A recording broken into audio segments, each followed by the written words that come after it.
Baik.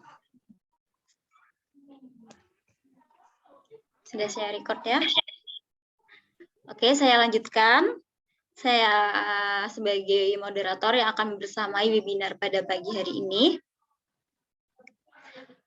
Untuk sebelum memasuki acara utama, mari kita awali dengan baca basmalah. Bismillahirrahmanirrahim.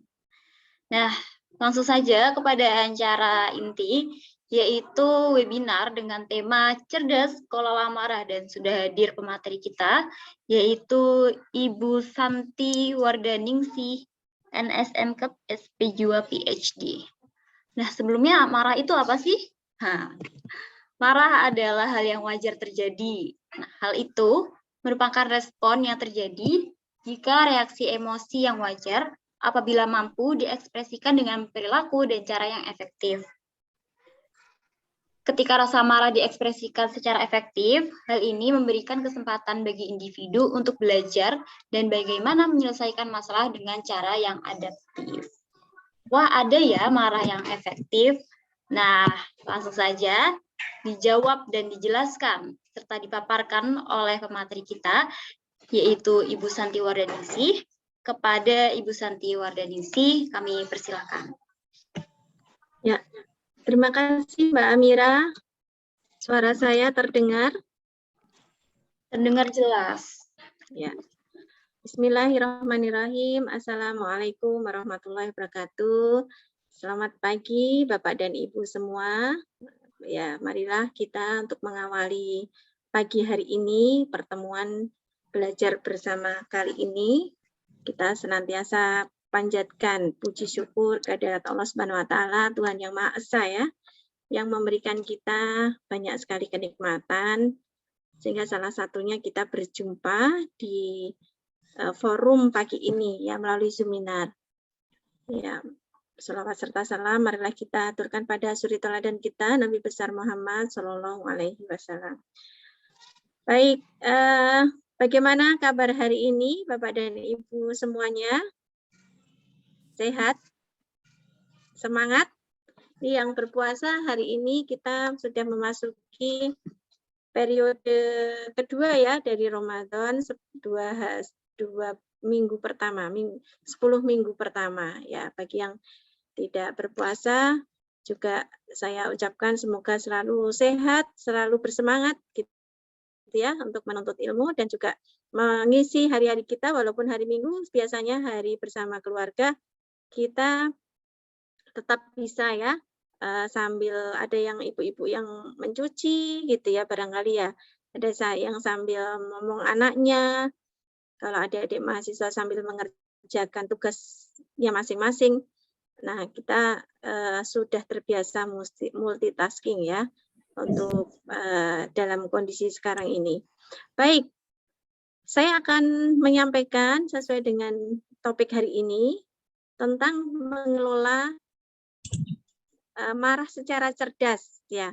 Sebenarnya prakteknya tadi sudah kita praktekkan ya beberapa detik yang lalu ya, ada kesalahan teknis sehingga ada masalah trouble dengan teknis sehingga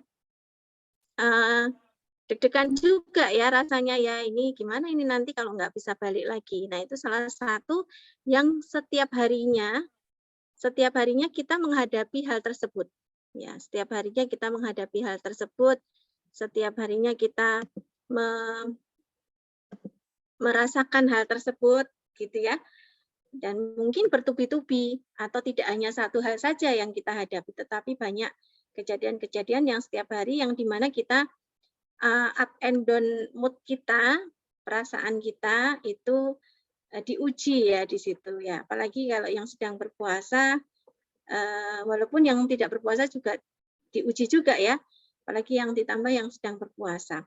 Baik Bapak Ibu, saya akan menyampaikan topik hari ini, bagaimana cara cerdas mengelola marah. Kalau diibaratkan, kita bisa menggambarkan marah itu seperti api ya, seperti api. Karena apa? Ada perubahan-perubahan di dalam tubuh kita yang sehingga antara lain menjadi panas gitu. Bahkan kalau simbolnya marah itu kadang-kadang dikatakan keluar tanduknya gitu ya, dan lain sebagainya. Nah, sebenarnya kita semua, apa itu marah ya? Jadi marah itu adalah respon yang normal. Bentuk respon yang normal ya, yang semua orang bisa mengalaminya. Dia adalah respon emosional dasar manusia, gitu ya, normal dialami oleh manusia. Jangankan kita yang sudah dewasa setua ini atau sebesar ini ya, sejak bayi kita bisa mengetahui misalnya bayi kita tidak nyaman, gitu ya, bayi kita sedang marah, itu ketahuan. Jadi sebenarnya marah itu adalah sebuah ekspresi emosi dasar manusia yang semua orang bisa mengalami dan itu normal sebenarnya. Karena ada juga ya Bapak Ibu, ada beberapa kelainan genetik yang pernah saya baca itu malah justru nggak bisa marah. Dia tidak bisa mengekspresikan, nggak punya perasaan-perasaan, misalnya dia merasa terancam, dia merasa ada sesuatu yang membahayakan dia gitu ya, sehingga atau sesuatu yang menguasai dia sehingga dia flat-flat aja. Itu ada Bapak Ibu. Saya lupa angel syndrome kalau nggak salah ya. Jadi dia nggak ada marah sama sekali. Padahal manusia itu untuk bisa survive sebenarnya ya semua respon emosi dari seseorang, entah itu cemas, marah, itu diperlukan. Ya, tetapi tadi memang harus sesuai dengan porsinya ya. Nanti kita hari ini akan belajar tentang itu. Nah, apa sih marah itu ya? Marah itu perasaan yang tidak senang yang dialami seseorang tidak terhadap sesuatu atau seseorang. Jadi kita kalau misalnya marah itu objeknya terhadap situasi atau seseorang, event atau orang, ya. Jadi satu sisi itu kita ingin punya perasaan ingin melawannya. Misalnya contohnya kita ada sesuatu yang misalnya apa Bu, yang Bapak Ibu, yang contoh sehari-harinya kita alami. Kita ada ngantri-ngantri nih, panas-panas, puasa-puasa. Ngantri apa misalnya? Kalau dulu tuh mungkin adik-adik yang anak kos ya, ini mau mudik ya. Kalau sekarang kan tidak perlu ngantri ya, beli tiket itu tinggal online saja. Tapi zaman dulu atau kita misalnya yang tradisional di pasar ya, di pasar kita ngantri, tahu-tahu kita diserobot sama orang. Ya, dan tentu kita tidak senang dengan perbuatan itu karena apa? Hak kita yang harusnya kita sudah dari tadi. Maaf, saya buru-buru ya, iya semua orang buru-buru ya. Sehingga satu sisi kita ingin melawannya. Nah, dipicu ini ya, dipicu biasanya oleh ancaman ya, ancaman yang dirasakan baik itu nyata dan imajiner gitu ya. Kemudian adanya ketidakadilan. Tadi itu misalnya sedang ngantri, ternyata ada yang menyerobot gitu. Kemudian sakit hati gitu ya. Atau frustasi ketika menghadapi suatu rintangan. Misalnya kita sudah merasa bahwa kita mengusahakan dengan baik, ternyata tanggapan orang itu tidak sesuai yang kita rasakan. Ya. Tidak sesuai yang kita harapkan. Jadi ekspektasi kita itu tidak diakui oleh orang lain gitu misalnya ya. Sehingga kita itu menjadi mengancam kan loh, harga diri misalnya, saya sudah berusaha kok nggak dihargai gitu misalnya. Saya sudah merasa sepenuh hati kok dia cuek-cuek saja misalnya ya. Atau misalnya kalau yang ibu-ibu sudah apa ya, nata-nata rumah, ternyata anaknya berantakin gitu ya. Jadi itu sebuah ancaman-ancaman ya dari yang tadinya kita sudah bersihkan, sudah rapi, jadi berantakan, jadi kotor ya. Terus kemudian kemarahan itu bervariasi dari orang satu ke orang yang lainnya. Gitu. Situasi yang sama tetapi ditafsirkan oleh orang itu berbeda-beda. Ya misalnya kadar marah seseorang yang permaklumannya banyak gitu misalnya ya. Ya udahlah nggak apa-apa gitu. Oh ya udahlah. Dia seperti itu ya sudah diterima-terima saja gitu ya. Tetapi ada orang tertentu yang misalnya terletup sedikit ya irritable gitu, tambah sensitif, tambah marah gitu terhadap situasi-situasi itu. Jadi marah itu memang sesuatu hal yang harus ada pemicunya atau biasanya ada pemicunya. Nanti Bapak Ibu, kita di sini atau Mas dan Mbak, hari ini kita akan belajar bagaimana sih kita mengidentifikasi apa sih sebenarnya yang sering kali itu membuat kita itu menjadi marah gitu ya. Karena belum tentu kalau orang lain tuh memandang, oh ini harusnya dia marah itu. Kadang-kadang gitu, oh nek aku gitu ya, nek aku digitukan aku marah gitu misalnya begitu ya. Kita melihat seseorang atau sesuatu kejadian di depan kita, orang itu biasa-biasa aja, oh, nek aku sudah marah itu. Nah itu kadang-kadang kita seperti itu ya, lihat-lihat tayangan atau ibu-ibu nonton apa itu sinetron yang Mas Al itu ya, Ikatan Cinta misalnya ya, itu ikut terbawa suasana atau adik-adik yang sekarang gitu ya, sebel deh sama tokoh ini, padahal itu kita nggak kenal gitu ya, kita nggak apa namanya nggak berhubungan langsung dengan dia, tetapi saking terbawanya. Atau kalau anak-anak apa, anak-anak main game. Ya, main game ternyata kalah, ya marah-marah juga ya. Jadi frustasi terhadap kekalahan itu. Demikian. Nah, ini ketika saya searching Bapak Ibu berita tentang kekerasan, Bapak Ibu bisa mengetik satu keyword aja ya, kekerasan gitu. Ini nggak spesifik kekerasan di mana-mana, nggak spesifik tentang kekerasan siapa, tetapi ketika saya search berita tentang kekerasan di Google, maka yang muncul antara lain ini sebenarnya masih banyak, cuma saya kutip yang baru-baru terjadi ya. Anak durhaka pukul ibu kandung karena uang pembelian paket internet kurang. Nah, driver ojol dipukul di Kembangan Jakarta. Alami ini, nah, keroyok supir truk viral, kemudian angkot. Nah, ini sudah gitu ya. Tidak terima ditagih utang. Pria memukul kakek 61 tahun. Jadi kadang-kadang kalau kita membaca kayak gini, ya Allah ternyata sekarang itu berita-berita tentang kekerasan itu meningkat ya. Gitu. Kecenderungan orang untuk terpicu dengan atau tersulut sesuatu itu besar gitu sekarang itu. Wong ini harusnya kalau kita lihat ya, tidak terima ditagih utang loh, wong itu uangnya yang nagih kok kenapa marah gitu ya, malah marah. Nah, ini kan aneh menurut kita ya dengan kondisi seperti ini.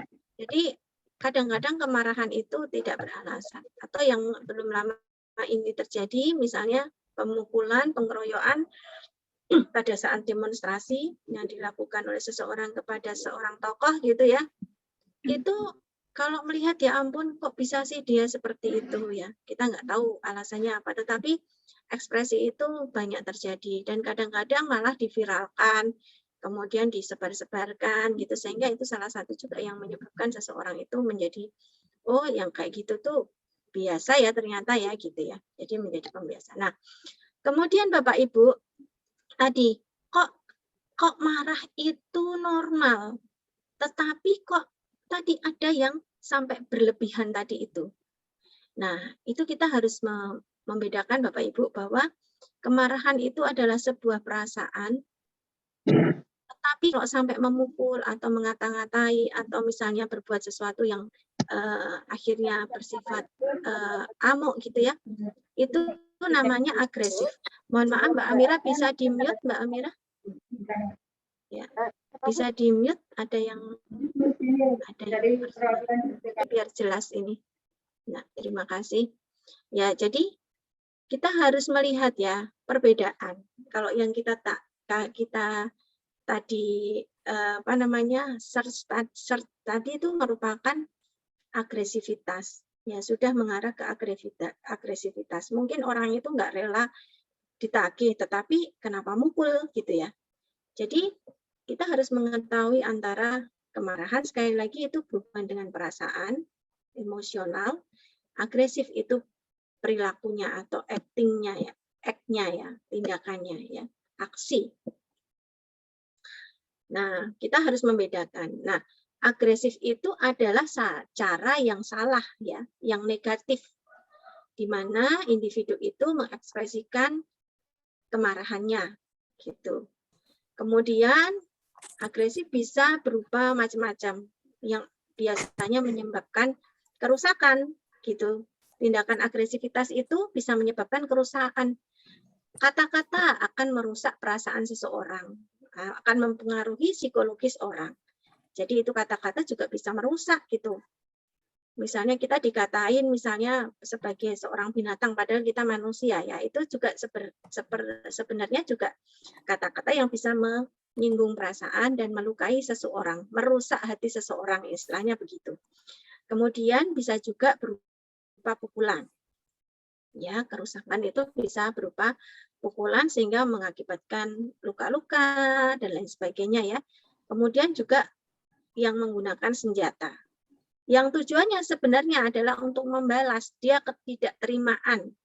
Ketidakterimaan yang tadi itu tidak sesuai dengan yang diinginkannya gitu. Dia mungkin lagi nggak punya uang, atau tadi yang anak minta pulsa, kuotanya kurang sama ibunya, minta ibunya nggak punya duit gitu. Nah dia nggak terima ya, nah dia mukul ibunya. Nah itu agresif gitu ya. Agresif itu dimaksudkan untuk melukai, mengancam gitu ya orang-orang lain ya, yang tidak sesuai dengan yang dirasakannya. Nah ini ya bisa merusak, melukai keamanan dan harga diri korban itu ya. Dan kita itu sebenarnya ya yang hijau ini ya dapat mengekspresikan kemarahan itu tanpa verbal ataupun fisik. Saya nggak ini kok, saya nggak mukul, saya cuma ngata-ngatain ya. Sebenarnya itu juga agresif sebenarnya. Tapi kemarahan itu bisa kita lakukan atau diekspresikan atau disampaikan tanpa kekerasan ya, secara fisik maupun verbal. Nanti kita akan belajar hal tersebut. Nah, kalau ini kita tentang rentang marah ya, mungkin kalau yang perawat atau psikologi gitu ya, atau mungkin dokter gitu, atau teman-teman yang lain di jurusan manapun pernah belajar tentang rentang marah. Marah itu ada yang dari rentangnya asertif ya, sampai dengan amuk ya. Asertif itu adalah marah yang disampaikan dengan mengekspresikan sesuatu itu tanpa merugikan orang lain. Ya, jadi misalnya saya diserobot sama ibu-ibu tadi. Ya, misalnya saya sedang ngantri, kemudian diserobot sama ibu-ibu. Kita juga buru-buru gitu, ibu. Mbak, saya itu buru-buru Mbak, saya duluan ya. Kita bilang, Ibu, kami itu sudah dari tadi juga mengantri Bu. Kalau Ibu ingin mengantri, ingin ini ya tinggal tunggu gilirannya gitu ya. Tunggu gilirannya di belakang Bu. Nanti kalau Ibu kita ngantrinya tertib, kita bisa sampai semua kok gitu. Kita dapat gilirannya naik juga. Kereta api turun Pejaten Barat. Mohon maaf, yang naik kereta api mohon di-mute. Mohon maaf ya. Kemudian ada juga marah yang pasif.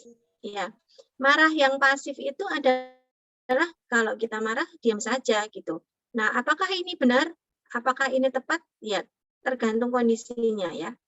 Jadi kalau dari rentang sini sampai sini itu adalah ini adaptif ya. Adaptif itu bisa bersifat membangun. Kalau yang di sini maladaptif ya. Atau dia bisa mengakibatkan kerusakan. Nah, kalau kita dari sini mengatakan tadi, atau kalau kita tadi ada orang ngantri, kita diam aja, tapi sambil ngerundelan gitu ya. Ya, kita dongkol nggak Bapak Ibu? Dongkol tentunya. Jadi kita tidak bisa mendidik orang yang tadi nyerobot itu untuk nanti dia pasti akan mengulangi hal yang sama di suatu kondisi yang sama di lain waktu gitu. Kemudian ini frustasi. Frustasi itu udah nggak tahu yang harus dilakukan ya. Nah ini contohnya banyak, misalnya ketika dia mahasiswa misalnya ya, seorang mahasiswa kemudian ternyata pembimbingnya atau pelajarannya dia nggak dapat bagus-bagus, sudah berusaha berulang kali, dia itu pengen marah, dia malah frustasi ya, dia tidak tahu apa yang dilakukan, nggak do nothing, ngamuk juga enggak, kemudian ngomong juga enggak. Nah, seharusnya kan bisa disampaikan misalnya, saya harus apa ya Bu, biar saya itu bisa lulus, misalnya begitu ya. Nah, kalau ini diam aja dan akhirnya juga akan berakibat buruk terhadap dianya sendiri karena dia tidak terus terang. Kemudian agresif tadi yang sudah kita sampaikan, saya sampaikan, kemudian amuk itu lebih tinggi dari itu. Sudah tidak bisa dikendalikan. Kalau mungkin Bapak Ibu yang bekerja di rumah sakit jiwa ya, saat pasien itu ngamuk gitu dalam situasi akut itu, nah itu kalau bahasanya sehari-hari ngamuk gitu ya. Nah, kalau agresif itu misalnya marah tapi masih gitu ya. Kemudian bantingi barang. Tapi kalau amuk itu lebih dari itu ketika sudah tidak bisa punya kontrol lagi. Nah, ini rentang marah Bapak Ibu.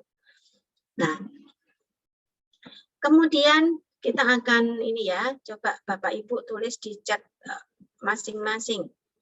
Apa yang biasanya menyebabkan Bapak Ibu marah?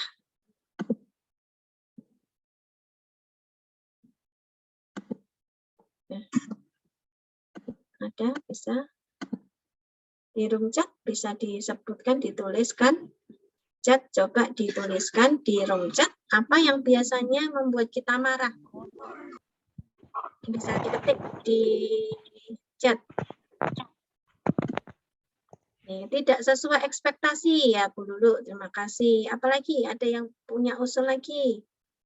Tidak sesuai harapan ya, terima kasih. Tidak sesuai harapan. Anak tidak patuh, ini ibu-ibu banget ya Bu ya. Tidak sesuai kecewa, anak tidak patuh, kejahilan anak-anak. Ya, ini ibu-ibu.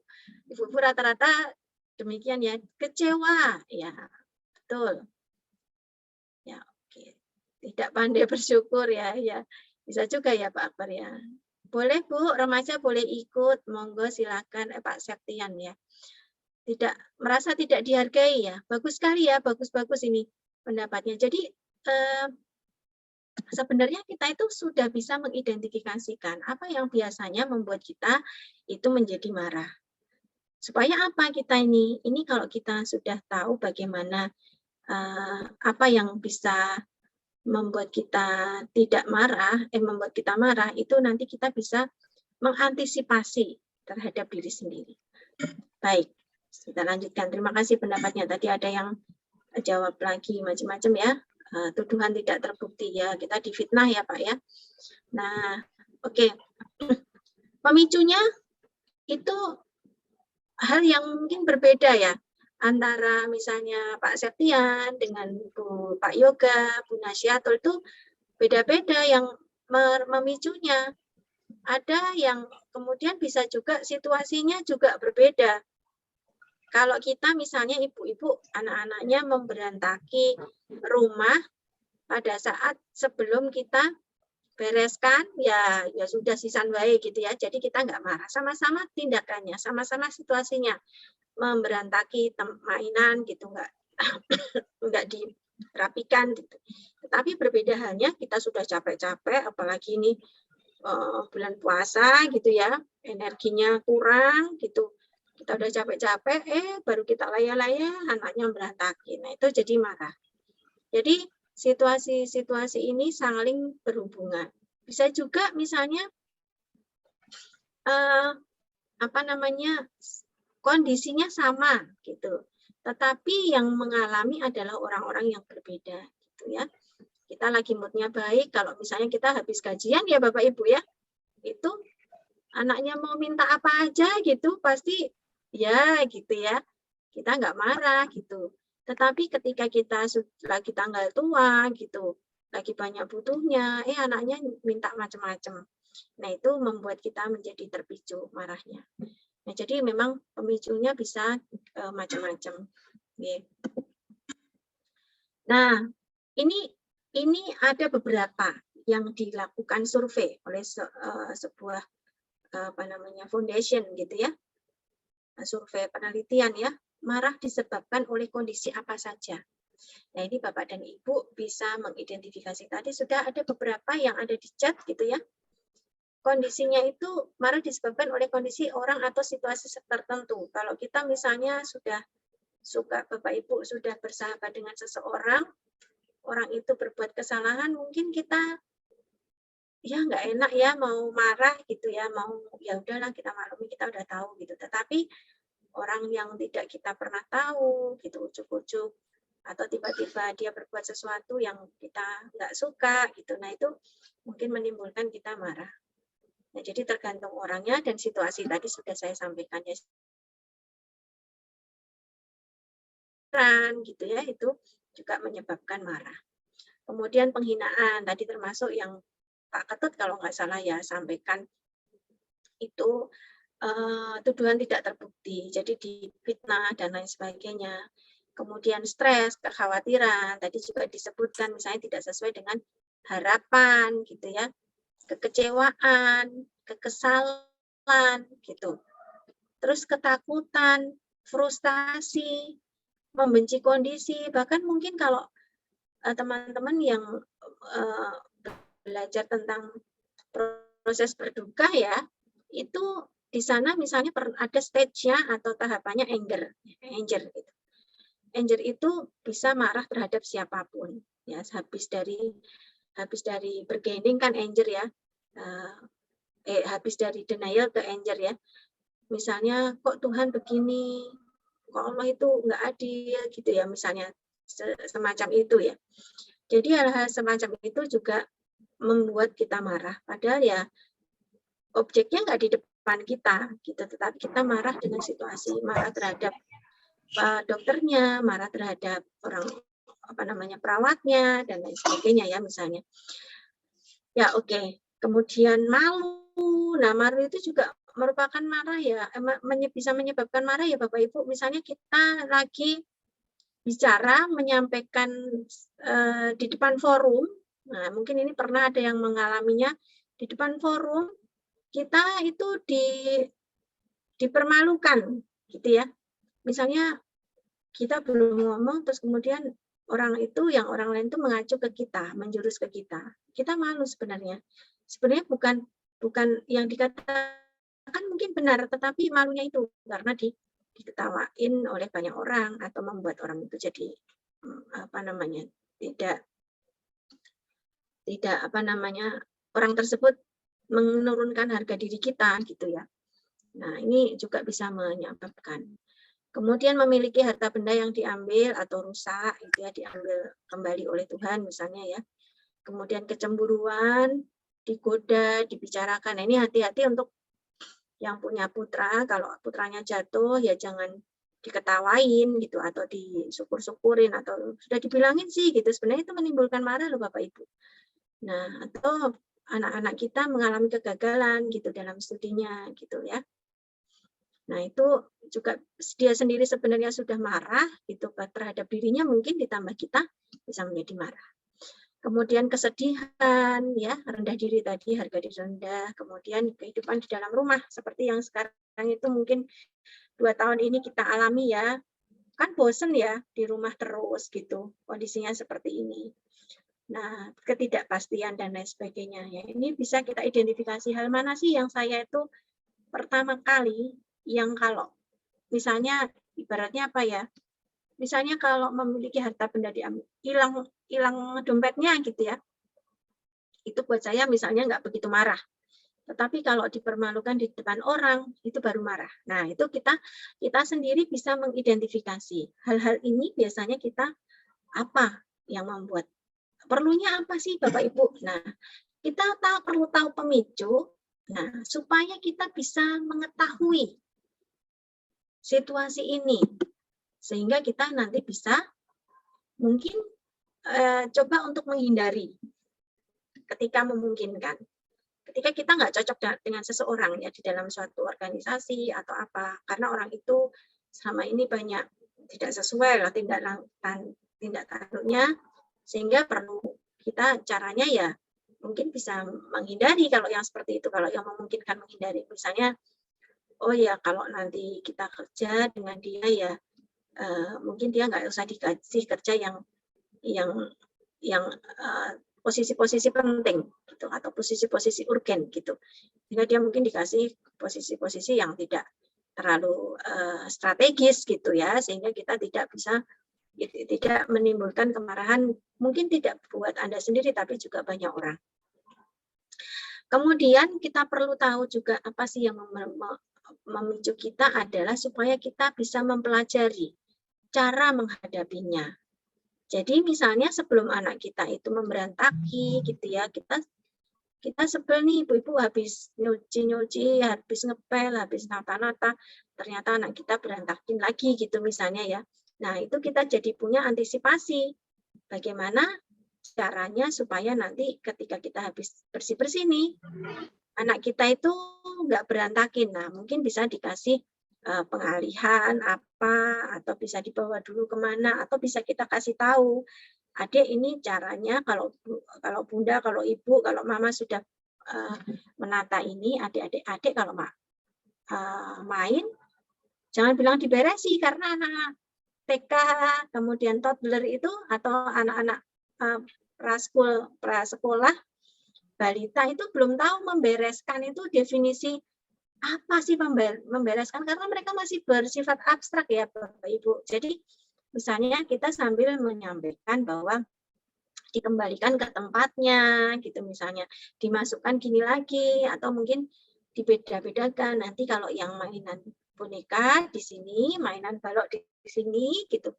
alat masak-masakan di sini, misalnya kita anaknya perempuan ya, nah itu sudah dikotak-kotakkan gitu ya, jadi kita jadi tahu. Kemudian kita juga bisa tahu yang ketiga, supaya mengapa kita tak perlu mengerti pemicunya adalah mempelajari cara mengungkapkan perasaannya. Nah, misalnya saya itu sebenarnya apa sih ini, bingung atau marah atau kecewa ya. Jadi kita memang perlu mendefinisikan apa yang kita rasakan. Sehingga kalau kita menghadapi misalnya apa yang Bapak Ibu lakukan gitu misalnya, ada orang yang menyakiti hati kita, ya kita perlu mengidentifikasi ya, ini kenapa ya orang ini menyakiti hati saya, sebenarnya perlu sakit hati enggak sih, gitu misalnya begitu ya. Oh ya enggak sih gitu ya, sehingga kita setelah tahu pemicu-pemicu tadi, hal-hal yang bisa memicu kita menjadi marah, itu kita bisa mengantisipasi. Apakah mencoba menghindarinya, ataukah mencoba menghadapinya gitu dengan mengantisipasi sebelumnya supaya kita nggak terjadi. Misalnya, kalau misalnya ketemu dosennya yang galak gitu, berarti wah saya biar nggak jengkel gimana ya? Kalau sebelum ketemu, berarti saya harus menyiapkan beliau itu sukanya kalau begini. Nah itu bisa dipelajari. Kemudian juga mengidentifikasikan yang kita rasakan. Sajane apa sih ini, apakah malu, bingung, dan lain sebagainya. Nah, apa yang terjadi ini, mohon maaf gambarnya nggak begitu jelas ya. Tapi apa sih yang terjadi ketika kita itu, yang terjadi di kepala, ya, kepala kita ketika kita itu marah. Nah, ini sumber marah tadi yang berupa kecewa, frustasi, kemudian ada takut, ada penolakan dan lain sebagainya ya. Ini akan dinilai oleh yang namanya amigdala. Kita akan dinilai, diidentifikasi oleh amigdala. Iya. Kemudian dia akan merangsang ya. Kalau itu merupakan suatu ancaman, maka hipotalamus itu akan bekerja juga mengeluarkan ya hormon pituitari ya, dan dia akan meningkatkan hormon kortisol yang ada di atas ini ya, adrenal atau renal ya. Ya, di sini di atas ginjal ini ada namanya hormon kortisol, itu ada di sini ya pusatnya. Kemudian dia akan mengeluarkan hormon kortisol. Kalau sudah keluar apa? Maka akan keluar tanda-tanda kita marah itu. Gitu ya. Antara lain apa? Nah, ini salah satu ya cara mengontrol marah yang selama ini bisa kita lakukan atau biasa kita lakukan adalah dengan cara biasanya membuang marah ya, menghindari gitu ya. Kemudian ada yang menunjukkan, ada juga yang mengubur. Nah, ini mengubur ini sebenarnya tidak terlalu baik juga. Ya, karena dengan mengubur itu kita sebenarnya cuma akan menumpuk-numpuk saja kemarahan-kemarahan yang kita rasakan atau sakit hati yang kita rasakan. Maka kita bisa memilih juga dengan menunjukkan, tapi ini lebih ke agresif ya, atau membuang marah ya, membuang marah. Jadi membuang marah itu artinya merelakan yang hal-hal yang menyebabkan kita menjadi marah tersebut. Nah, tadi ya, marah yang tidak terkendali atau out of control tadi. Nah, antara lain apa? Yang terus-menerus, kemudian tadi dipendam gitu ya. Dia tumpuk-tumpuk, orangnya tadi yang pasif ya, kalau di rentang marah tadi ada pasif, ditumpuk itu, ya udahlah gitu, misalnya dipendam, tidak diekspresikan ya, tidak dirilis ya, tidak dikeluarkan. Kemudian impulsif, hal itu kalau terus-menerus, kemarahan yang tidak terkendali itu dapat memicu sejumlah besar perilaku antisosial. Jadi kalau saya kebetulan tuh suka nonton ini ya, kisah-kisah yang kriminal, penyebabnya apa gitu ya.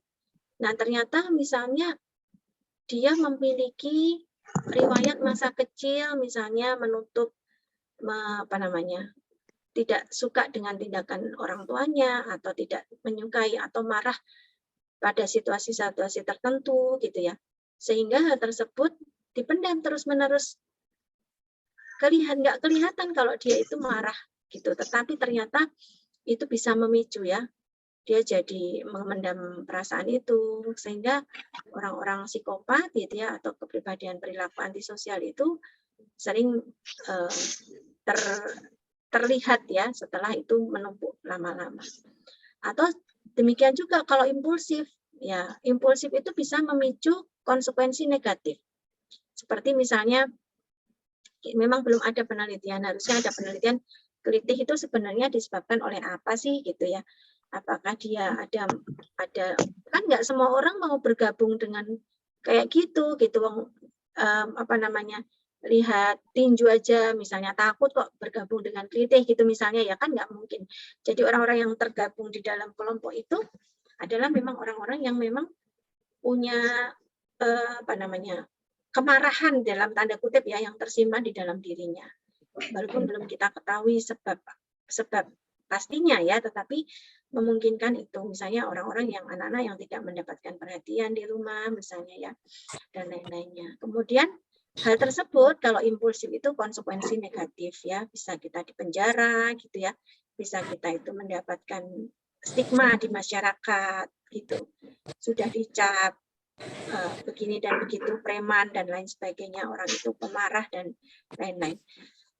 Kemudian yang lain lagi, kalau itu terjadi terus-menerus dan tidak terkendali, tidak kita sadari, maka itu bisa merusak kesehatan fisik ya. Mungkin suka ada yang ini, jangan suka marah nanti darah tinggi gitu ya.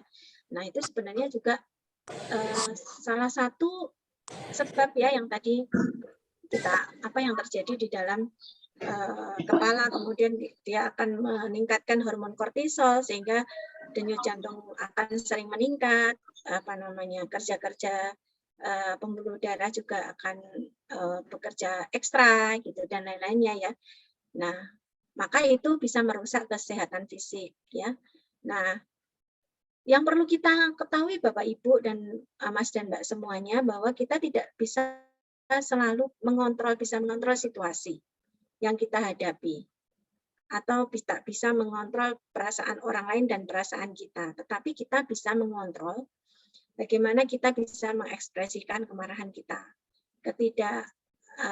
kekecewaan kita dengan cara yang sebaik-baiknya, karena itu memang perlu dirilis ya, perlu diekspresikan ya, perlu diekspresikan. Nah, marah itu bisa menjadi, tadi sudah sempat saya singgung ya, beberapa yang menjadi masalah kalau misalnya ketika itu merugikan orang lain, kemudian itu juga bisa mengarah pada agresivitas ya, ketika merugikan orang lain dan sekitarnya, mengganggu sekolah dan hubungan terhadap orang lain, Kemudian bisa juga terlalu sering. Ya, terlalu sering. Kemarahan kita itu terlalu sering. Apa-apa itu sensi gitulah ya, baperan gitu ya, sehingga itu terlalu sering. Apa-apa membuat kita marah. Nah, ketika itu merugikan dan menurunkan kualitas hidup kita, dan kemarahan yang kronis ya, meledak-ledak gitu. Orangnya ini sumbunya pendek gitu ya, kalau anak-anak sekarang itu mengistilahkannya sumbunya pendek. Nah, baik, ini yang bisa marah, yang bisa merugikan. Ya, kemarahan yang tidak terkendali dan kita tidak bisa mengontrolnya, itu bisa menyebabkan konsekuensi tadi ya, yang saya sampaikan di awal tadi. Nah, ini juga ya, konsekuensi dari marah bisa berdampak terhadap hukum, menimbulkan keresahan masyarakat, masalah pada hubungan, dan bisa juga mendistraksikannya dengan cara atau mengekspresikannya dengan penyalahgunaan obat, zat, dan juga masalah emosi dan yang lainnya ya, rendah diri dan lainnya. Nah, ini yang perlu kita kenali juga. Nah, selain tadi hal yang memicu, kita perlu mengenali ini saya itu marah atau bukan. Supaya kita tahu tanda-tandanya, agar kita tahu mengapa kita perlu tahu tanda-tandanya, supaya kita sudah bisa mengantisipasi kemarahan itu tidak berubah menjadi agresivitas maupun amok ya. Kita harus aware terhadap perubahan-perubahan yang ada di dalam tubuh kita, karena tubuh kita itu memberikan sinyal. Saatnya misalnya intonasi suara sudah mulai meningkat, ini sudah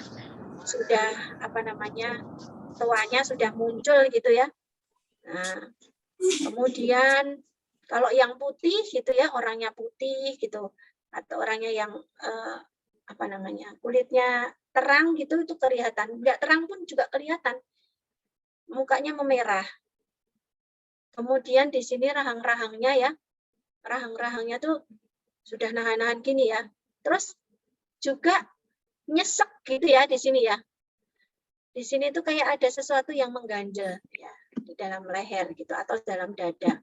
Kemudian tangan-tangannya kita sudah ngepal-ngepal, sudah gelisah gitu ya. Itu sudah tanda-tanda. Jadi kita juga kalau yang perawat jiwa atau teman-teman mahasiswa yang mahasiswa yang belajar tentang marah ini gitu ya, kita sering mengajarkan pada pasien itu seperti ini juga ya, supaya dia sudah bisa mengenali ini tanda-tanda marah. Saya itu udah mau marah gitu. Bahkan harus bisa diekspresikan. Kita sebagai orang yang melihat orang yang sedang marah maupun diri kita sendiri, ketika ada orang yang kelihatannya sudah berubah, ada mengisyaratkan hal-hal yang ini ya, tangannya sudah mulai mengepal, matanya sudah mulai melotot, kemudian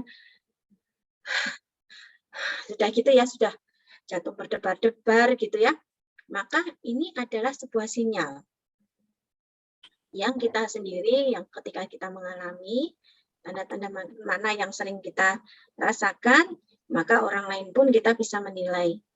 Terus kemudian berkeringat, bercucuran. Ada juga yang merasa sakit perut. Itu sebenarnya juga bisa salah satunya tanda-tanda marah. Tapi yang umum biasanya yaitu tadi intonasi suaranya sudah mulai meningkat, gitu, sudah mulai tensinya naik, gitu ya. Sudah, saya tidak kok, gitu misalnya. Jangan begitu toh. Nah, udah begitu ya, sudah kata-katanya sudah, aduh, astagfirullah gitu ya. Nah, kita sudah tahu ini saya sudah pakai toa nih gitu ya misalnya. Kemudian sudah deg-degan. Nah, ini kita perlu kenali tubuh Anda. Ini cara yang pertama. Cara yang pertama kita harus bisa mengenali tanda-tanda yang diberikan, sinyal-sinyal yang diberikan tubuh kita. Karena dengan kita mengenali tanda-tanda ini, kita berarti masih istilahnya apa ya, insight-nya tinggi gitu ya. Oh, saya mau marah nih kayaknya. Nah, saya lanjutkan. Kemudian, apa peringatannya yang marah menjadi agresif? Nah, ini sudah mulai nih. kemarahan kemudian menjadi agresif itu sudah mulai bicara kotor-kotor gitu, misalnya menghina orang.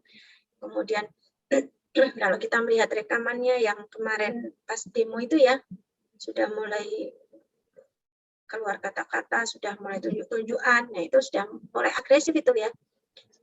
Nah, sudah mulai menyerang pribadi gitu ya. Terus, apa kamu ini ya, saling beradu gitu ya.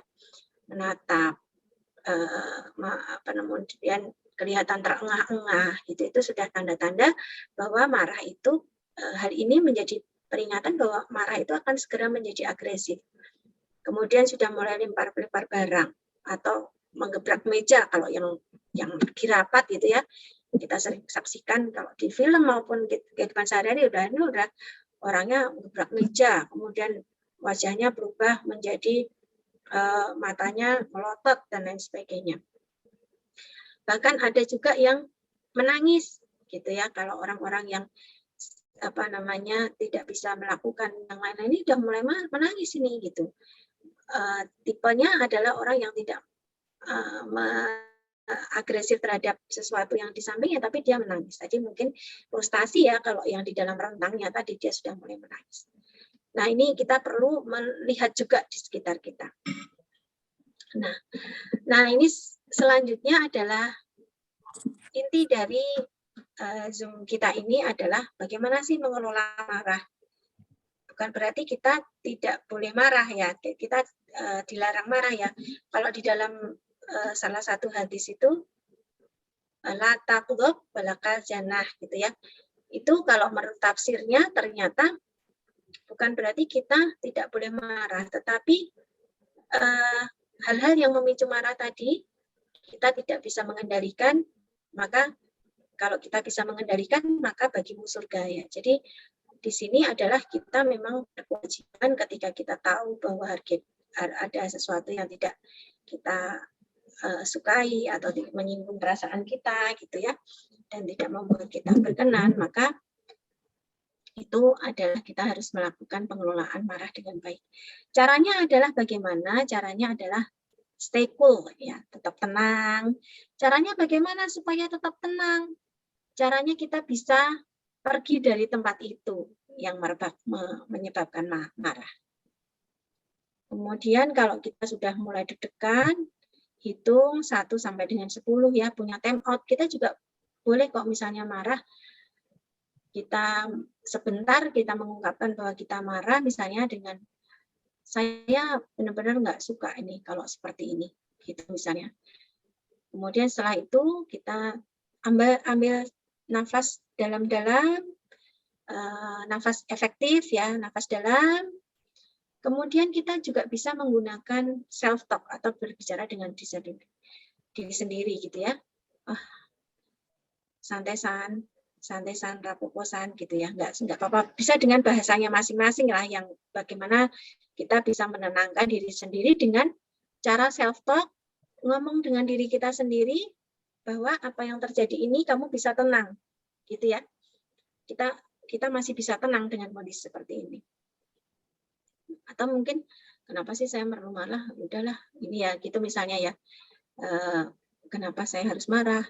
Ini kan sebenarnya nggak apa-apa. Misalnya begitu ya, self talk itu. Oke, aku bisa menghadapinya. Aku bisa ini santai-santai ya. Gitu dalam hati kita ya. Nah, ini bisa juga tadi tarik nafas dalam. Nah, udah mulai dada kita berdebar-debar. Kita sudah mulai menggenggam-genggam tangan, sini sudah mulai gemerutuk gitu misalnya, sudah mulai nggak enak badannya itu. Nah, kemudian kita astagfirullahaladzim. Kalau yang muslim ya mungkin yang bukan muslim bisa berdoa dengan doa yang biasa digunakan. Nah, kemudian bisa membayangkan tempat yang damai. Dan aku memejam sebentar, kemudian tenang sambil memadukan dengan beberapa cara sebenarnya. Jadi tidak harus satu-satu, tapi kita bisa memadukan yang cocok dengan kita supaya tetap menenangkan. Dan ini ya Bapak Ibu, yang selanjutnya adalah berwudu. Nah, ternyata ada memang penelitiannya ya, ternyata ya dengan mengusapkan. Kalau Bapak Ibu melihat film-film luar negeri itu ya, kalau marah gitu ya, marah itu orang mesti ke restroom, ya kebanyakan ke restroom atau ke wastafel, kemudian memercikkan ke muka gitu air gitu ya. Ternyata itu memang ada manfaatnya ya. Efeknya adalah bisa menenangkan. Nah, kalau di dalam apa namanya yang muslim mungkin bisa sambil mengambil air wudhu atau bisa mengubah posisinya. Posisi kita, ketika kita duduk kita bisa berdiri kemudian sambil astagfirullah, astagfirullah, astagfirullah, gitu. Misalnya sambil meninggalkan tempat misalnya begitu ya, kita perlu sendiri. Nah, pokoknya cari cara untuk kita bisa menenangkan kondisi kita dulu. Gitu. Itu yang pertama. Yang kedua adalah setelah itu kita pasti akan merenung ya, kok tadi aku jengkel banget ya sama situasi itu, saya jengkel banget ya sama situasi itu, aku nggak suka ya jengkel banget sama dia gitu misalnya begitu. Setelah kita tidak marah terkendali itu berarti kita, wah kamu bisa ternyata nggak marah, nggak apa namanya tidak terletup gitu ya, kamu bisa. Kemudian bisa dengan cara saat kita sudah tenang, kemudian kalau sudah tenang kita bisa lebih berpikir lebih apa namanya jernih ya, bisa berpikir jernih. Tulis tadi itu yang kita rasakan, kita sambil bisa nulis, aku tuh gini ya. Memang apa namanya menulis itu memang hal yang salah satu membantu juga ya, terapi juga ya untuk bisa menenangkan kita. Kalau dulu mungkin teman-teman waktu masih saya waktu zaman dulu belum ada, zaman saya ya mungkin ada ibu-ibu juga, bapak ibu yang angkatannya seangkatan saya dan ke atasnya masih punya kebiasaan nulis dalam diary gitu ya. Nah hari ini aku nggak suka dia itu gini, aku jengkel sama pak guruku, kok nilaiku kecil dan lain-lain gitu. Biasa dulu ya kita punya diary gitu untuk nulis-nulis gitu. Tapi kayaknya sekarang anak-anak sekarang nggak pada begitu ya. Jarang yang melakukan menulis atau curhat dengan tulisan. Ya bisa juga pikir baik-baik. Tadi itu sebenarnya kenapa sih kok bapak itu bilang begini, kok temanku bilang begitu. Kenapa ya aku kok marah ya gitu ya. Bisa cara sendiri kemudian dipikir, oh tadi itu begini ya, oh ya. Ya aku paham sih, aku mengerti. Dan kita harus menyadarkan diri sendiri, aku mengerti sih, aku tadi kok jengkel banget ya, aku bisa paham diriku sendiri kenapa aku jengkel gitu ya. Jadi kita memang harus bisa memaklumi diri kita. Ya, bisa memaklumi. Bukan berarti memaklumi itu kita membiarkan untuk tidak bisa mengontrol, tapi kita menghargai juga, kamu tadi sudah bagusan gitu. Kamu udah bisa mengendalikan dirimu gitu. Good kamu gitu misalnya. Kita bisa kasih reinforcement pada diri kita karena kita tidak menjadi agresif. Ya, selanjutnya bisa juga curhat dengan orang lain yang dipercaya gitu ya, bicarakan dengan teman atau orang-orang yang tahu permasalahannya tadi gitu ya, dan bisa juga melihat dari situasi sudut pandang yang berbeda. Misalnya tadi contohnya ada yang sepele, ada orang ngantri kok nyerobot gitu, kita udah jengkel banget gitu ya, ibu, kita sudah berusaha asertif ya di awal ya tadi misalnya, Bu, Ibu mohon maaf Bu, ngantrinya dari sebelah sana, kita juga sudah dari tadi lo ngantri Bu gitu. Nanti kalau kita tertib pasti cepat Bu antriannya gitu. Nggak bisa Mbak, saya itu ini Mbak, ini buru-buru Mbak, soalnya saya ibu saya kritis apa-apa saya harus buru-buru nih ibu saya gitu misalnya begitu ya. Nah kemudian dengan kondisi seperti itu kita bisa, oh iya ya mungkin dia lagi perlu banget nih gitu, ngapain sih aku ya udah silakan gitu misalnya begitu. Nah itu melihat situasi dan sudut pandang yang berbeda gitu. Tidak mesti situasinya itu sama, dia memang punya niat misalnya menyerobot gitu yang sehingga membuat kita menjadi marah. Oke ya. Nah, yang ketiga ini ya, saya lupa nuliskan yang ketiga. Ubah energi marah menjadi perubahan yang lebih baik. Contohnya apa gitu ya? Saya itu kalau ngajarkan pada pasien-pasien yang punya risiko perilaku kekerasan gitu ya di apa namanya, yang pasien suka marah-marah gitu ya, emosinya kurang bisa terkontrol, maka kita kalau marah biasanya ngapain gitu, apa yang dilakukan gitu. Ya saya ini mukul-mukul ini, saya ini Bu. Coba diganti menjadi misalnya olahraga, ya. Atau kita juga sering mengajarkan pukul bantal misalnya begitu ya, atau pukul benda-benda yang bisa daripada bantal mungkin mendingan samsak itu ya. Nah itu. Kemudian juga bisa, nah kalau ibu-ibu jengkel apa Bu? Ngosek WC ya Bu ya, ngosek kamar mandi. Itu pasti akan kinclong. Karena apa? Jengkel gitu ya, gitu ya. Nah itu malah jadi bersih kamar mandinya. Nah, atau kalau yang lagi bikin apa gitu ya, apa namanya, apa ya, yang martabak gitu ya, sambil dibanting-banting martabak itu malah cepat kalisnya ya. Atau bikin kue gitu cepat banget kalisnya, menjadi lebih kalis gitu. Atau menjadi yang lain-lain gitu ya, menjadi mengubah energi marah menjadi baik. Salah satunya adalah tadi menulis gitu tadi, itu marah tapi ditulis-tuliskan, ngomel-ngomelnya ya, marah-marahnya di dalam tulisan, itu akan menimbulkan produktif. Banyak yang malah menjadi tulisan, akhirnya menjadi cerita, menjadi novel, dan lain sebagainya. Nah, itu ya, kemudian cobalah untuk menerima situasi yang tidak dapat kita rubah. Misalnya kondisi pandemi ini juga banyak yang marah gitu ya. Saya yakin kita semua sempat menjadi marah gitu dengan kondisi ini. Tapi siapa yang mau disalahkan corona? Coronanya nggak bisa kita apa-apain, dia ada terus dan kita nggak bisa lihat gitu ya. Sehingga kita harus bisa menerima, dan kita alhamdulillah ya teman-teman di sini, saya yakin ini sehat jiwa semua karena bisa mengelalui kondisi selama 2 tahun ini dengan sebaik-baiknya ya. Up and down-nya, jatuh bangunnya gitu ya. Perubahan-perubahan penyesuaian adaptasi terhadap yang kita hadapi itu sangat baik sekali gitu ya.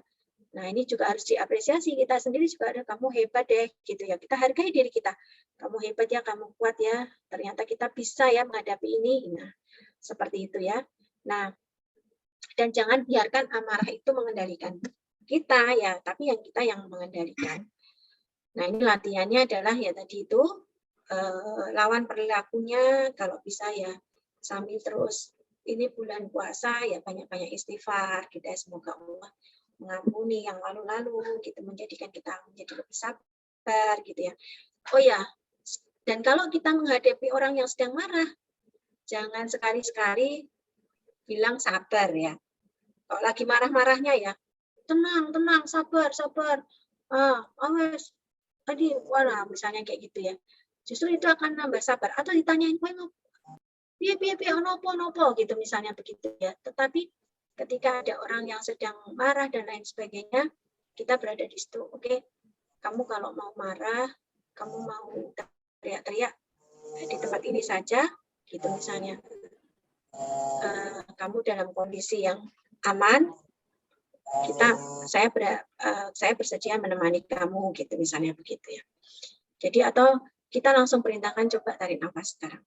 Coba tarik nafas, hembuskan, coba fokus ke pernafasan gitu ya. Biasanya kalau orang-orang yang marah kemudian kita minta untuk coba nafas dulu, tarik nafas gitu ya, lepaskan. Nah itu fokus ke pernafasan, dia akan berkurang ya rasa marahnya tadi. Seenggaknya berdebar-debar hatinya, kemudian aliran darahnya menjadi lebih lancar gitu ya, dan kita bisa mengendalikan, dan orang akan fokus, akan bisa lebih mengendalikan diri, dan akhirnya nanti bisa diajak berbicara. Nah, oke ya. Nah, ini terakhir ya, bahwa kita semua orang itu bisa marah, dan itu normal. Perbedaannya adalah terletak pada apa yang kita lakukan ya setelah kita itu marah. Saya kira itu Mbak Amira, mungkin bisa dilanjutkan dengan diskusi. Di sini sudah hadir banyak guru-guru saya ya, misalnya ada Dr. Mutasih Tadi kayaknya sempat bergabung, saya lihat. Monggo dokter, apabila ada yang mau ditambahkan, atau non sangat, ada Bu Arih, kayaknya juga rawuh, monggo bisa ditambahkan, atau Bapak Ibu semuanya yang pernah punya pengalaman juga bisa share loh ya, di forum sekarang ini ya, bisa berbagi dengan kita semua. Baik, terima kasih. Bila berjaya, Assalamualaikum warahmatullahi wabarakatuh. Matur nuwun, kula nyimak kemawon alhamdulillah. Ya, Dok. Waalaikumsalam warahmatullahi wabarakatuh. Alhamdulillah, terima kasih Bu Santi Wardaningsi yang telah menyampaikan materi terkait pengelolaan marah begitu ya, bagaimana tipsnya, apa itu marah, emosi, lalu mengatasinya, bagaimana menghadapi begitu.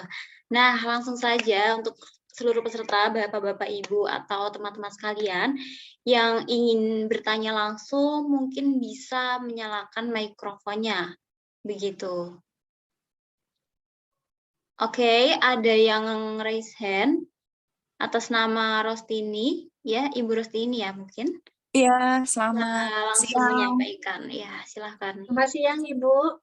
Selamat siang Bu Santi, selamat Selamat siang siang, Bapak Bu. Ibu semuanya. Mohon izin, terima kasih banyak ya Bu penjelasannya tadi, sangat komprehensif. Tapi masih ada yang saya mau tanyakan ini. Saya mau tanya, apakah marah itu bisa diturunkan ya? Maksudnya ada faktor genetik atau enggak? Sifat pemarah ya, sifat pemarahnya. Dan apakah sifat pemarah itu juga bisa dipengaruhi oleh latar belakang pengalaman masa lalu yang waktu masa kecilnya itu bertahun-tahun sering dimarahi oleh orang tua dan sering mendapat perlakuan marah gitu dari orang tua yang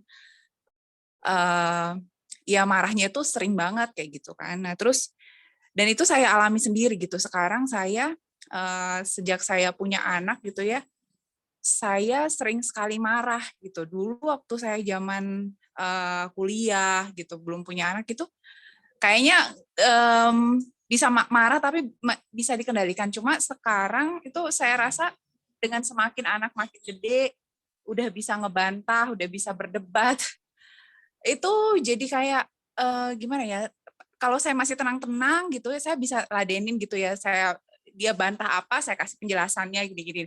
Tapi ada satu titik misalnya saya tuh udah capek gitu dengan urusan kerjaan rumah, kerjaan kantor, tuh gampang banget tertrigger gitu, dan beberapa kali itu udah sampai main pukul, cubit kayak gitu. Habis itu tuh saya ngerasa merasa bersalah gitu, tapi keulang lagi.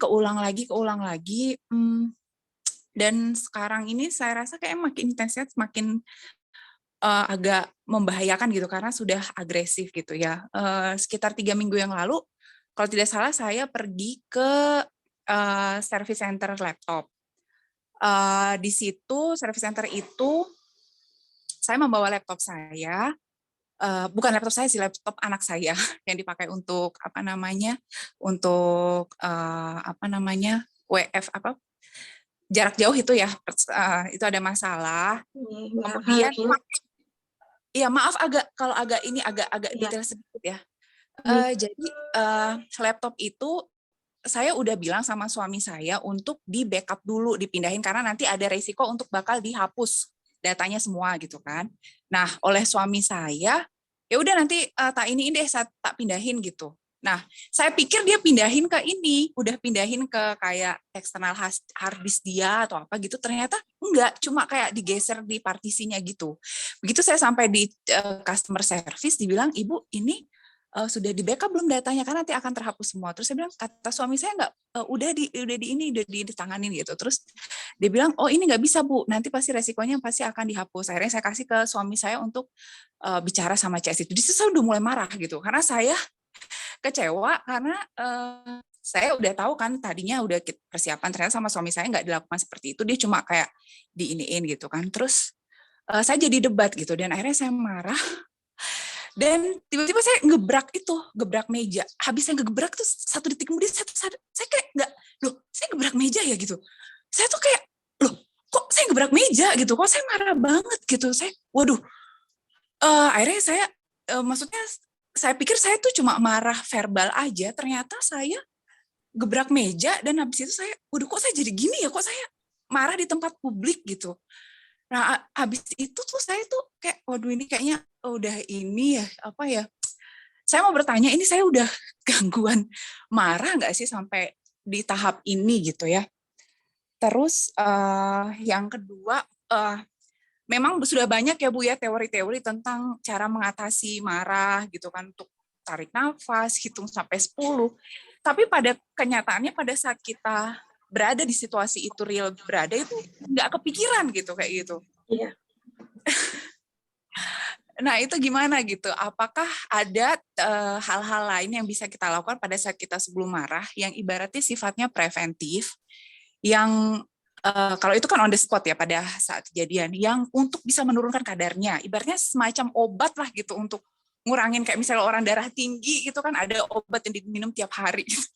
Iya. Nah ini gimana dengan terutama di kondisi saya memang punya latar belakang dulunya sering banget dimarahi orang tua gitu, dan memang saya juga kakak beradik itu juga kami juga pada gampang marah semua gitu, emosi.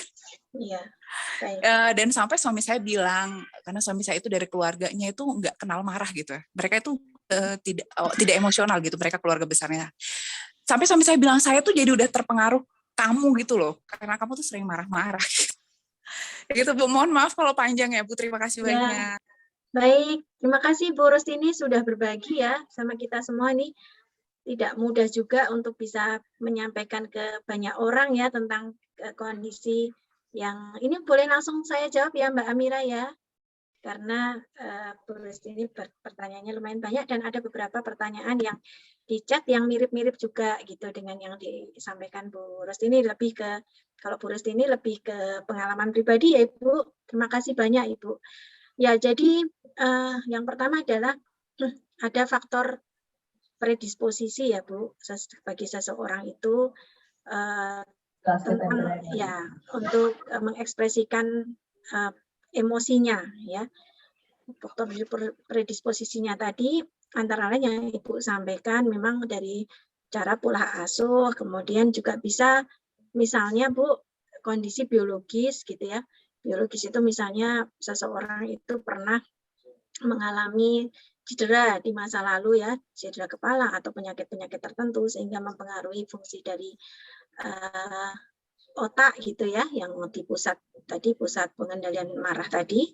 Nah, kalau misalnya menurun ya tadi yang disampaikan, mungkin lebih tepatnya anak-anak itu adalah peniru yang ulung ya Bu ya. Anak-anak itu peniru yang baik, terutama dengan orang tuanya. Karena tiap hari dia melihat gitu, menyaksikan, kemudian mempelajari, dan akhirnya dia mempraktekkan gitu. Contohnya ini juga termasuk misalnya salah satunya ya budaya juga Bu ya. Budaya itu tidak melulu tentang culture, tentang apa namanya custom gitu ya, tetapi budaya yang ada di dalam keluarga yang diyakini oleh keluarga. Nah, tugas kita adalah, karena ini luar biasa ya Bu Rustini sudah bisa mengidentifikasi apakah saya juga bisa karena faktor orang tua saya dulu juga dididik seperti itu. Bisa jadi Bu, bisa jadi salah satunya, tetapi bukan satu-satunya. Nah, tugas kita sekarang adalah kalau kita mempunyai potensi untuk bisa mengalami hal itu atau kita sudah mengalami hal itu adalah memutus rantainya supaya anak kita tidak memiliki, kan lebih banyak ke negatifnya ya kalau kita tidak bisa mengendalikan marah itu, termasuk tadi apa namanya kakak-kakak hubungan dan lain sebagainya ya Bu, sehingga kita harus menyadari, tadi Bu Rustini sudah menyadari dan ini baik sekali. Dan ya walaupun mungkin lumayan susah karena istilahnya kan kita sudah dewasa ya Bu, tetapi masih ada kesempatan Bu untuk bisa apa namanya belajar mengendalikan. Ini nyambung juga dengan pertanyaan berikutnya, apakah ada gitu obatnya, apakah ada yang kita lakukan. Banyak Bu, antara lain kita berlatih. Jadi menarik nafas dalam atau kita mulai self-talk gitu ya. Itu sebelum sudah kita biasakan sebelum kejadian itu ada. Jadi misalnya kita kalau misalnya pagi-pagi atau kita menjadwalkan setiap hari itu kita berlatih nafas dalam ya berapa kali dalam situasi-situasi yang tenang gitu ya. Misalnya di pagi hari, misalnya berbunyi sambil tarik nafas dalam, hembuskan, tarik nafas dalam, hembuskan sambil memikirkan ya saya harus latihan ini supaya tidak ketika nanti otomatisasi ya. Jadi nafas dalam itu termasuk otomatis akan muncul ketika kita marah itu sudah refleks, Bu. Nah, suatu refleks itu kan akan tercipta kalau kita berlatih gitu. Jadi salah satunya nafas dalam atau misalnya kalau Ibu ini mengikuti yoga misalnya ya, beberapa kegiatan-kegiatan atau aktivitas-aktivitas tertentu yang bisa melatih kita untuk nafas dalam. Kalau bisa sendiri juga nggak masalah dengan berlatih sendiri untuk bisa deep breathing dengan baik gitu. Nah itu. Dan mungkin kalau untuk anaknya, nah ini ya kita memang punya tugas untuk ketika kita marah, ya ketika kita marah, anak itu kan sudah menyimpan ya Bu, sudah belajar. Oh ibuku marah ini, kayaknya ini tanda-tanda ibuku marah, terus ibuku begini. Oh caranya begini ya kalau kita nggak suka ya. Nah saat kita sudah sadar bahwa kita punya kecenderungan untuk itu dan sudah pernah lalu itu kita marah atau yang barusan kita marah, kita bisa mengklarifikasi dengan anak kita ya. Jadi saat kita sudah tenang, kita sampaikan ke anak kita atau ke suami kita misalnya, maaf ya, aku tadi begitu gitu ya. Kalau sama suami ya mungkin bisa bahasanya lebih netral gitu ya karena seusia. Maaf ya, aku tadi begitu, aku tuh jengkel banget, tapi aku minta maaf banget. Gitu misalnya begitu ya. Karena minta maaf atau memaafkan itu sesuatu yang menjadi menjadi kunci bahwa kita itu bisa menerima diri kita itu sebaik-baiknya. Ya, tidak perlu disesali Bu Rustini, kita pernah punya orang tua, kita juga enggak, mungkin orang tua juga tidak tahu bahwa yang dilakukan beliau mungkin dulu nggak ada Zoominar seperti ini kan ya, jadi nggak tahu gitu. Atau belum terpapar dengan informasi-informasi tertentu. Nah, kita juga harus memaafkan kondisi itu gitu, bahwa kita itu seperti ini ya mungkin karena orang tua kita, tetapi kita ya juga tadi itu menyadari bahwa oh ya berarti kita harus mempunyai kesadaran penuh bahwa kita harus memutus rantai itu supaya nanti anak kita juga enggak. Nah sama anak kita juga kita bisa minta maaf gitu ya, maaf ya Ibu tadi begitu gitu. Ya nanti tolong ingatin kalau Ibu udah marah. Jadi kita sama anak-anak itu terbuka, itu pasti tidak akan menimbulkan harga diri kita sama di depan anak-anak ya. Itu menurun Bu dengan kita mengakui kesalahan pada anak kita. Nah, mungkin itu Bu Ristini yang bisa saya bagi. Intinya ya memang kita harus belajar. Sama ini pertanyaannya Bu Wulan ya, Mbak Wulan. Kalau sudah emosi itu jadi hilang langsung gitu ya. Nah itu tadi kita sudah membiasakan sebelum terjadi emosi. Jadi latihannya dan menyadarkan diri tadi termasuk mengenal tanda-tanda aku tuh tandanya kayak gini, ini aku sudah mau marah nih. Kayak tadi Bu Rustini misalnya sebelum gebrak meja itu tadi sebenarnya mungkin bisa flashback Bu. Sebelumnya aku, kok begini sih? Kok nggak disimpan sih? Aduh ini udah mulai marah nih aku nih. Gitu ya, kemudian bisa meninggalkan tempat misalnya gitu. Jadi kita pertama ya harus notice dulu bahwa kita udah mau marah ini gitu. Begitu ya Bu Rustini mungkin apakah menjawab? Ya. Baik Bu, cuma mau nanya lagi itu yang otomatis kayak melakukan tindakan fisik kayak gitu tuh itu gimana ya? Masih normal nggak sih atau Ya itu perilaku yang agresif harus kita sadari. Tetapi kalau nggak terus-menerus Bu, itu ya situasi memang kan itu sesuatu yang penting ya. Jadi mungkin waktu itu ya kalau Ibu seperti itu ya bisa dimaklumi walaupun tidak benar ya. Misalnya sampai ngebrak meja, tapi kan efeknya Ibu langsung sadar nggak bertindak yang lebih buruk daripada Iya, itu? sadar, Ya, sadar kayak ya, langsung ingat ya, gitu. ya, saya rasa kalau kejadiannya nggak sering-sering ya masih dalam taraf belum perlu bantuan yang lain-lain Bu, dengan obat dan lain sebagainya. Kalau kita sudah menyadari, yang penting itu Bu. Baik, Jadi terima kalau kasih ya, Bu Santi. sama Ibu, semangat ya Bu Ros.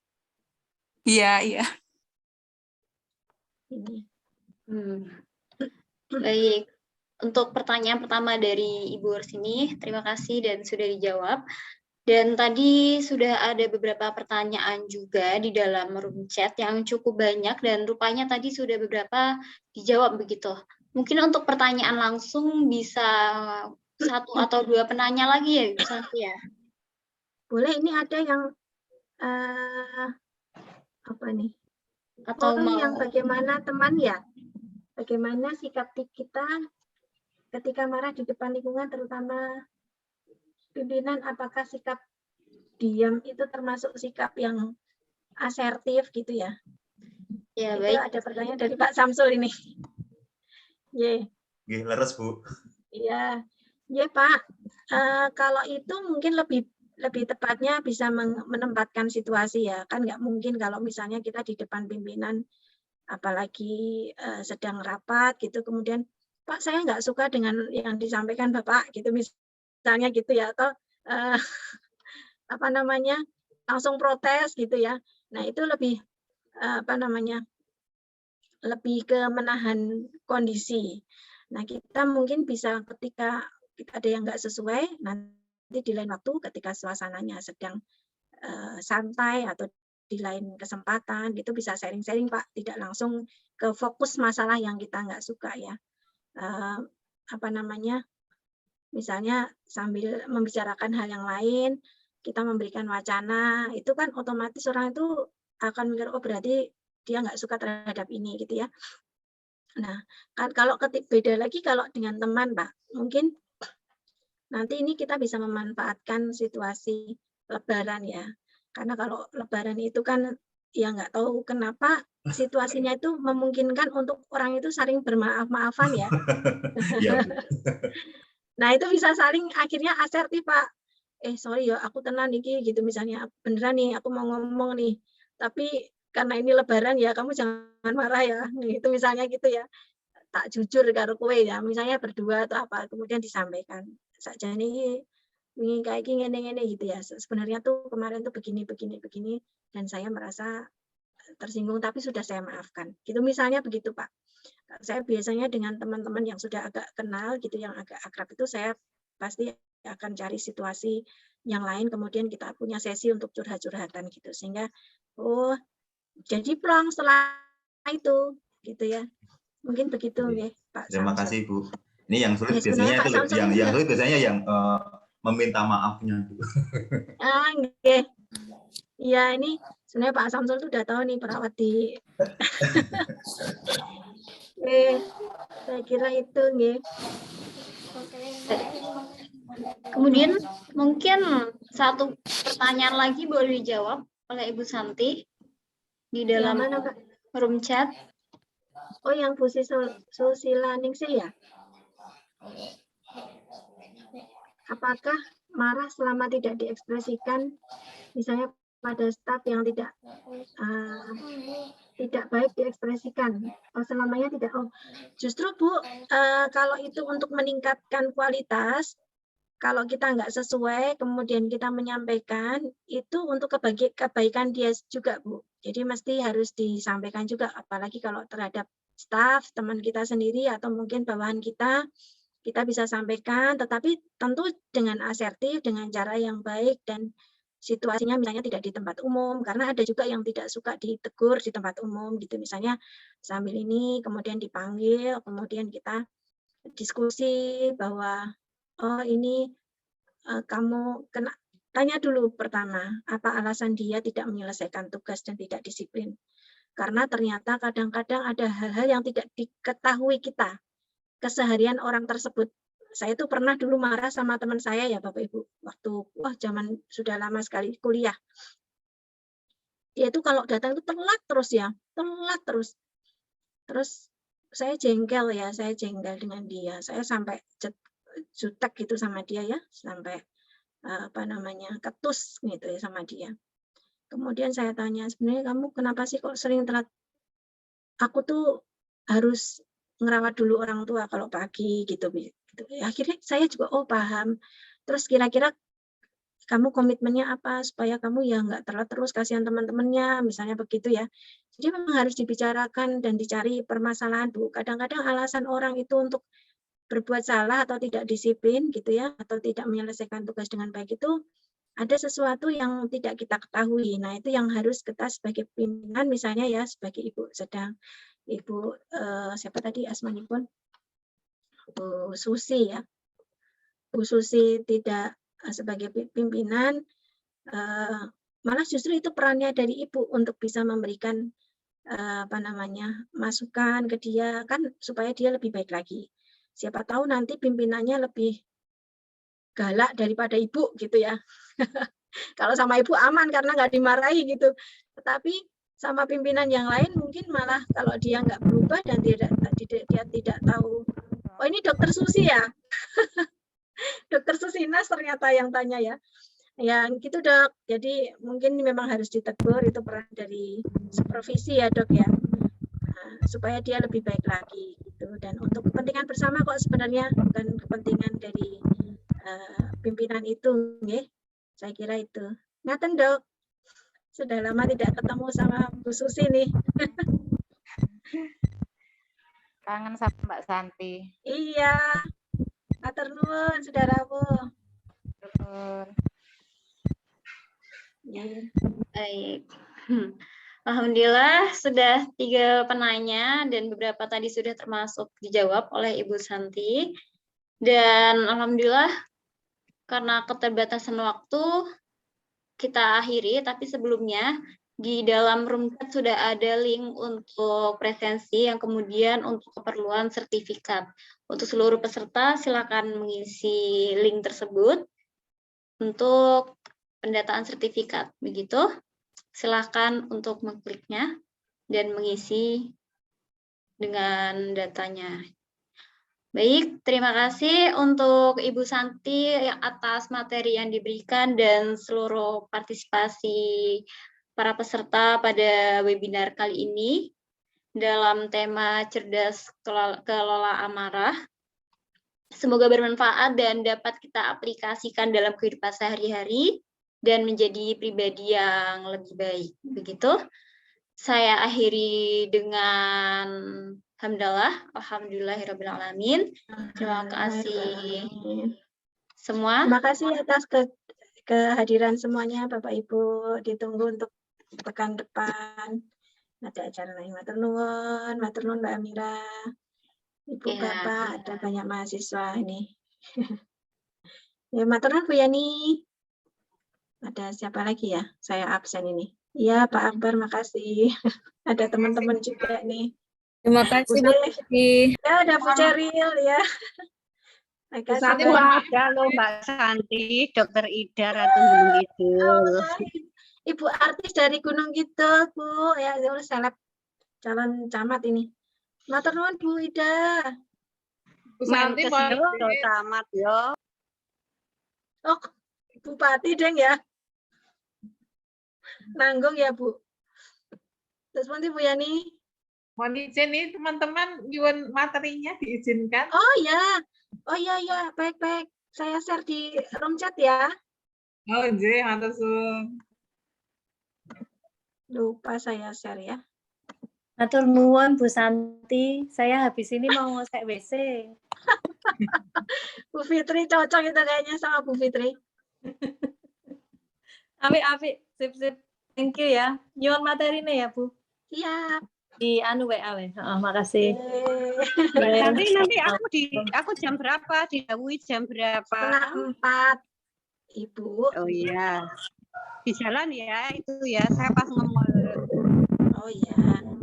Ada Bu Susi itu loh. Bu Susi ada itu loh Bu Ida. Taskforce-nya kapan reuni? Mau dibalut Bu Susi. Assalamualaikum. Salam kangen sih. Mohon maaf ya, ini sekaligus ada reuni-reunian ya, ini karena udah selesai. kasih banyak. Ada alumni-alumni juga yang sudah datang. Ini saya share lama urur ini. Oh ya Bu, Bu Wulan ada link YouTube-nya nanti ada Bu. Nanti di Lentera Harmoni Jiwa di YouTube-nya Lentera nanti